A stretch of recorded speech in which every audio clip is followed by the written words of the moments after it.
2026 ခုနှစ်ဇွန်လမှာကံအကောင်းဆုံးဖြစ်လာမဲ့ကဏ္ဍဘွား3ခုအားလုံးပဲမင်္ဂလာပါ 21st century မြန်မာမှာပြန်လည်ကြိုဆိုလိုက်ပါတယ်2026ခုနှစ်ရဲ့နှစ်ဝက်ကာလဖြစ်တဲ့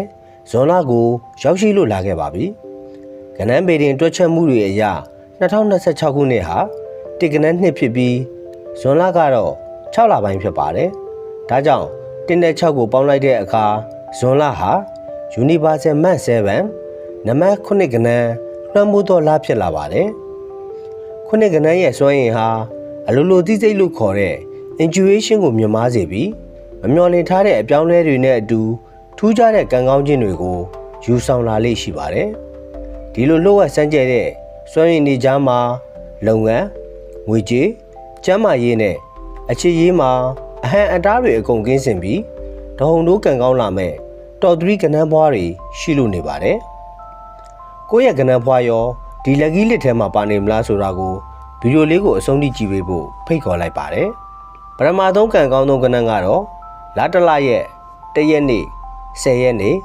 19ရက်နေ့28ရက်နေ့တွေမှာမွေးဖွားတဲ့တစ်ကဏ္ဍသမားတွေပါပဲ2026ဆိုတဲ့တစ်ကဏ္ဍနှစ်ကြီးရဲ့ပံ့ပိုးမှုအောက်မှာ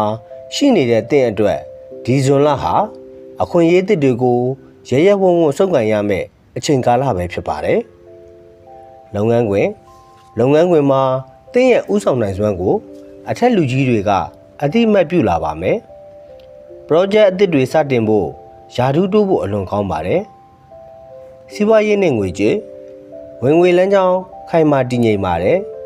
ကိုယ်ပိုင်စီးပွားရေးလုပ်သူတွေဖောက်တဲ့အသစ်တွေတိုးလာပြီးရင်းနှီးမြှုပ်နှံမှုတွေကနေ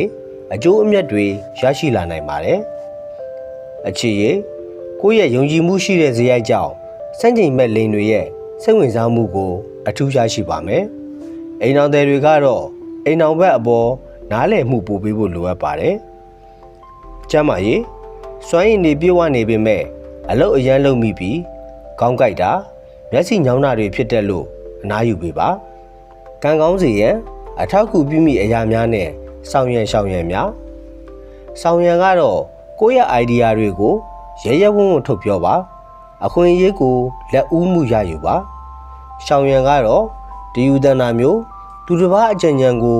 လစ်လူရှုတာမျိုးကိုအထူးရှောင်ကျင်ပါအဆောင်ရရအနေဖြင့်အဝါရောင်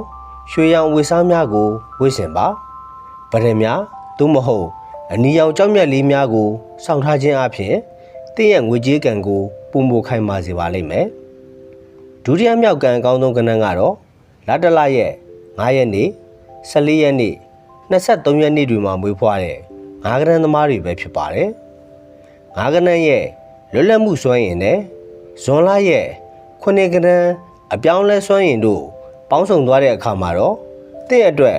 မမျှော်လင့်ထားတဲ့လက်လာပါတွေဝင်ရောက်လာပါတော့မယ်လုပ်ငန်းခွင်ခရီးသွားလာခြင်းကနေအလောက်ကင်တစ်တွေအဆက်အသွယ်ကောင်းတွေရရှိပါမယ်မီဒီယာအယောင်အဝယ်နဲ့စကားပြောဆိုရတဲ့အလုပ်တွေမှာအထူးအောင်မြင်ပါမယ်စီးပွားရေးနဲ့ငွေကြေးဝင်ငွေလမ်းကြောင်းမျိုးစုံကနေငွေဝင်ပါမယ်ဒါပေမဲ့ငွေဝင်လွယ်သလိုထွက်လေတဲ့သဘာဝရှိလို့စနစ်တကျစီမံခန့်ခွဲဖို့တော့လိုအပ်ပါတယ်အခြေရေးအလွန်စိတ်လှုပ်ရှားစရာကောင်းနေပါမယ်ခီးသွားရင်ပွဲလန်းသပင်တွေတက်ရင်ကနေစိတ်တူကိုယ်တူဖူးစာရှင်နဲ့ဆုံတွေ့ရတတ်ပါတယ်ကျမ်းမာရေးတွက်လက်တက်ကြနေပေမဲ့အာယုံကြောပင်ပန်းတာမျိုးဖြစ်တဲ့လို့အေးရဝဝအိပ်ဖို့နဲ့ယောဂကျင့်ဖို့အကြံပြုချင်ပါတယ်ကံကောင်းစေရန်အထောက်အကူပြုမိအရာများနဲ့ဆောင်ရံရှောင်ရံများကိုဆက်လက်ပြောကြားပေးသွားပါမယ်ဆောင်ရံအနေဖြင့်အပြောင်းလဲများကိုရဲရဲကြီးလက်ခံလိုက်ပါလူသစ်တွေနဲ့မိတ်ဖွဲ့ပါရှောင်ရံအနေဖြင့်ဆုံးဖြတ်ချက်တွေကိုအလင်းစလိုချတာမျိုးလုံးဝရှောင်ကျင်ပါအဆောင်ရရအနေဖြင့်အစိမ်းနုရောင်မိုးပြရောင်များကိုဝတ်ဆင်ပါမြားကြောက်လေးကိုဝတ်ဆင်ထားခြင်းအပြင်ဒါမှမဟုတ်ဖက်ကလေးတွေကိုအစာကျွေးခြင်းကငွေကြေးလက်လာပါကိုရှင်စေပါတယ်နောက်ဆုံးတတိယမြောက်ကံအကောင်းဆုံးကဏ္ဍကတော့လတလရဲ့9ရက်နေ့16ရက်နေ့25ရက်နေ့တွေမှာမွေးဖွားတဲ့9ကဏ္ဍသမားတွေပါပဲဇွန်လဟာ Universal Month 7ဖြစ်တဲ့အတွက်တင့်ရဲ့မွေးကဏ္ဍစွမ်းရည်နဲ့ထပ်တူကျနေပြီးလတလလုံးမှာဇက်လိုက်ကြော်ဖြစ်နေပါလိမ့်မယ်လုပ်ငန်းခွင်တင့်ရဲ့ဉာဏ်ပညာနဲ့ ပြဿနာဖြေရှင်းနိုင်စွမ်းကိုလူတိုင်းကအံ့ဩရပါလိမ့်မယ်။သူတေသနနည်းပညာပညာရေးနဲ့ပတ်သက်တဲ့အလုပ်တွေမှာထိတ်ဆုံးကအောင်မြင်မဲ့လာပါ။စီးပွားရေးနဲ့ငွေကြေးမမျှော်လင့်ထားတဲ့ငွေကြေးတွေဝင်လာတတ်ပါတယ်။ငွေကြေးနဲ့ပတ်သက်ရင်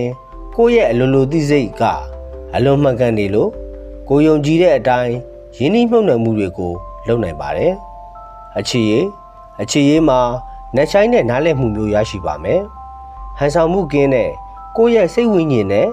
ထပ်တူကြတဲ့စွိုင်းမိတ်မျိုးနဲ့စုံတွေ့ရတတ်ပါတယ်။ကျန်းမာရေးရုပ်ပိုင်းဆိုင်ရာထက်စိတ်ပိုင်းဆိုင်ရာကျန်းမာရေးကပိုအရေးကြီးပါတယ်။တရားထိုင်တာစာဖတ်တာမျိုးကိုလုပ်ပေးပါ။ကံကောင်းစီရန်အထောက်အကူပြုမဲ့အရာများနဲ့ဆောင်ရွက်များဆောင်ရွက်ကတော့ကိုယ့်ရဲ့ခံစားချက်နဲ့အလိုလိုသိစိတ်ကိုယုံကြည်လိုက်ပါတယောက်တည်းအေးအေးဆေးဆေးနေမဲ့အချိန်ကိုဖန်တီးပေးပါရှောင်ရံကတော့အရာရာကိုအတွေးလွန်တာမျိုးပဝင်းကျင်နဲ့အဆက်အသွယ်ဖြတ်တောက်တာမျိုးတွေကိုရှောင်ကျဉ်ပေးပါအဆောင်ရည်ရန်အနေဖြင့်အဖြူရောင်မိโกရောင်ခဲရောင်များကိုဝေ့စင်ပါကြောင်မြလုံးကြောက်လေးတွေစောင့်ထားခြင်းကမကောင်းတဲ့စွမ်းရည်တွေကိုကာကွယ်ပေးပြီးအလိုလိုသိစိတ်ကိုပုံမထက်မြက်စေပါတယ်။ရွှေတို့ရောအခုပြောသွားတဲ့2026ခုနှစ်ဇွန်လရဲ့ကံအကောင်းဆုံးကဏ္ဍဘွား3ခုထဲမှာကိုယ့်ရဲ့မွေးရဲ့ကဏ္ဍကိုပါနေပြီလား။ပါတယ်ဆိုရင်တော့ yes လို့ comment မှာရေးခဲ့ပြီးဇွန်လရဲ့ကံကောင်းခြင်းတွေကိုအတူတူကြိုဆိုလိုက်ကြရအောင်။စီးရင်ထဲမှာမပါတဲ့ကဏ္ဍဘွားတွေလည်းစိတ်မပူပါတယ်။ကိုယ့်ရဲ့နေ့စဉ်စူးစမ်းအထောက်မှုတွေနဲ့အကောင်းမြင်စိတ်တွေကအကောင်းဆုံးကံတရားကိုအမြဲတမ်းဖန်တီးပေးနေပါပါ။အားလုံးပဲ2026ခုနှစ်ဇွန်လမှာစိတ်ရောကိုယ်ပါကျမ်းမာချမ်းသာပြီးလိုရာဆန္ဒတွေပြေဝကြပါစေနောက်ထပ်ဗီဒီယိုတွေမှာပြန်ဆုံတွေ့ကြပါမယ်အားပေးနာဆင်သူအားလုံးကိုကျေးဇူးများကြီးတင်ပါတယ်